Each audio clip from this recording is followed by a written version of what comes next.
दोस्तों, हमारे शास्त्रों में स्नान को लेकर विभिन्न प्रकार के नियम बताए गए हैं, जिनमें मनुष्यों के 4 प्रकार के समय निर्धारित किए गए हैं। साथ ही ये भी बताया गया है कि स्नान के समय मनुष्य को क्या क्या गलतियां नहीं करनी चाहिए, अन्यथा वो ग्रह दोषों से लेकर विभिन्न प्रकार के पापों का भागी बन जाता है। वैसे इसी क्रम में आज हम आपको स्नान की कथा सुनाएंगे। साथ ही आपको ये भी बताएंगे कि आपको रोजाना कौन सा स्नान करना चाहिए। तो आइए एक बार विस्तार से इस वीडियो को शुरू से लेकर एंड तक जरूर देखें। साथ ही आप सभी से हमारी एक रिक्वेस्ट है कि अगर आपने अभी तक चैनल को सब्सक्राइब नहीं किया है तो चैनल को सब्सक्राइब जरूर कर लें, जिससे कि आपको हर रोज़ कुछ नया सीखने को मिले। दोस्तों, स्नान की कथा एवं उनसे जुड़े हुए कुछ नियम हैं। हमारे हिंदू शास्त्र में स्नान का बहुत ही महत्वपूर्ण स्थान है।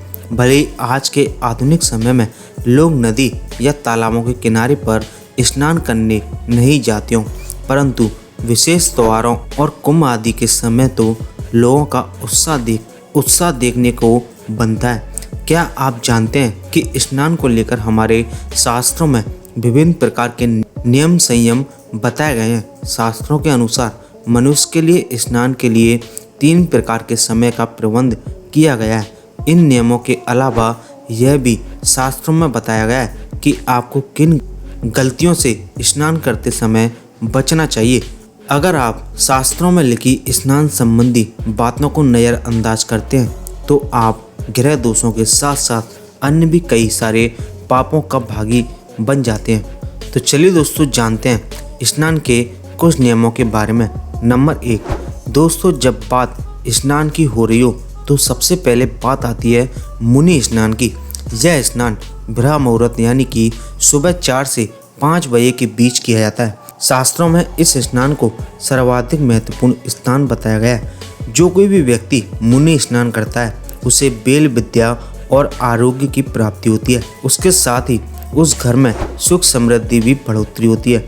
नंबर 2, इसके बाद बारी आती है देव स्नान की, जो कि सुबह 5 से 6 बजे के बीच किया जाता है। हमारे शास्त्रों में उत्तम स्नान की संज्ञा दी गई है। जो कोई भी व्यक्ति देव स्नान करता है उसे यश, कीर्ति, धन, वैभव और संतोष आदि अनेक फलों की प्राप्ति होती है। नंबर 3, इसके बाद बारी आती है मानव स्नान की, जो कि सुबह 6 बजे से 8 बजे के बीच किया जाता है। शास्त्रों में इसे साधारण स्नान की संज्ञा दी गई है। जो कोई भी व्यक्ति मानव स्नान करता है उसे कार्यों में सफलता, परिवार में एकता और सूझबूझ जैसी कई चीज़ों की प्राप्ति होती है। इसके बाद हमारे सनातन धर्म में स्नान करने का कोई प्रावधान नहीं है।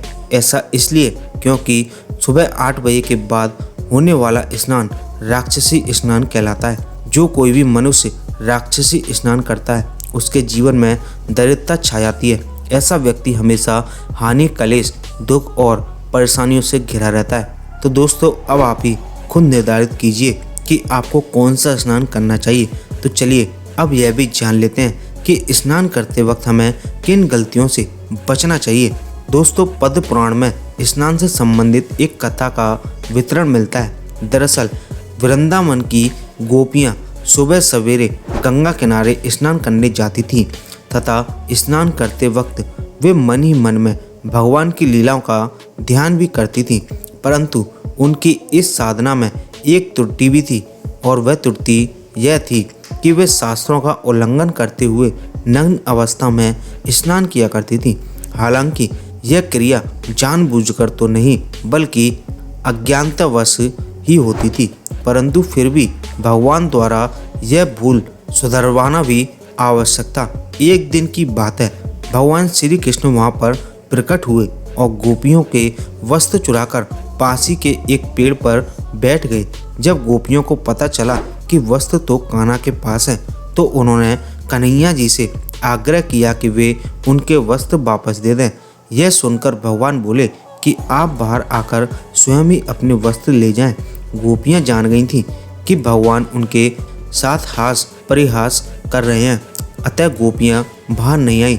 परंतु कुछ देर बाद गोपियों को ठंड लगने लगी और वे कहने लगीं कि हे कान्हा, हमारे वस्त्र हमें लौटा दो, वरना हम तुम्हारी शिकायत नंद बाबा जी से कर देंगे। यह सुनकर कन्हैया जी बोले कि ठीक है, आप मेरी शिकायत नंद बाबा जी से कर देना, परंतु हम आपके वस्त्र नहीं लौटाएंगे। इसके बाद गोपियां स्वयं बाहर आईं और अपने वस्त्र पहनने लगीं। इसके बाद भगवान ने उन गोपियों को उनकी भूल का एहसास करवाते हुए कहा कि जिस प्रकार से आप नग्न होकर जल में प्रवेश करती हैं, तो इससे वरुण देव का अपमान होता है। इससे आप पुण्य की अपेक्षा पाप के भागी बन जाती हैं। जब जाकर गोपियों को अपनी भूल का एहसास हुआ और उन्होंने वरुण देवता से अपने पापों की क्षमा मांगी। यही कारण है कि हम सांसारिक मनुष्यों को एकदम से नग्न होकर स्नान करने की मनाही है। आपको बता दें कि यह लीला भगवान कृष्ण ने तब रचाई थी जब वे महज 6 वर्ष के थे। तो दोस्तों, ये था मेरा आज का वीडियो। अगर आपको वीडियो पसंद आया हो तो वीडियो को लाइक कीजिए, साथ ही दोस्तों से शेयर कीजिए, और अगर आपने अभी तक चैनल को सब्सक्राइब नहीं किया तो चैनल को सब्सक्राइब करें, जिससे कि नई वीडियो, नई जानकारी आप तक पहुंचती रहे।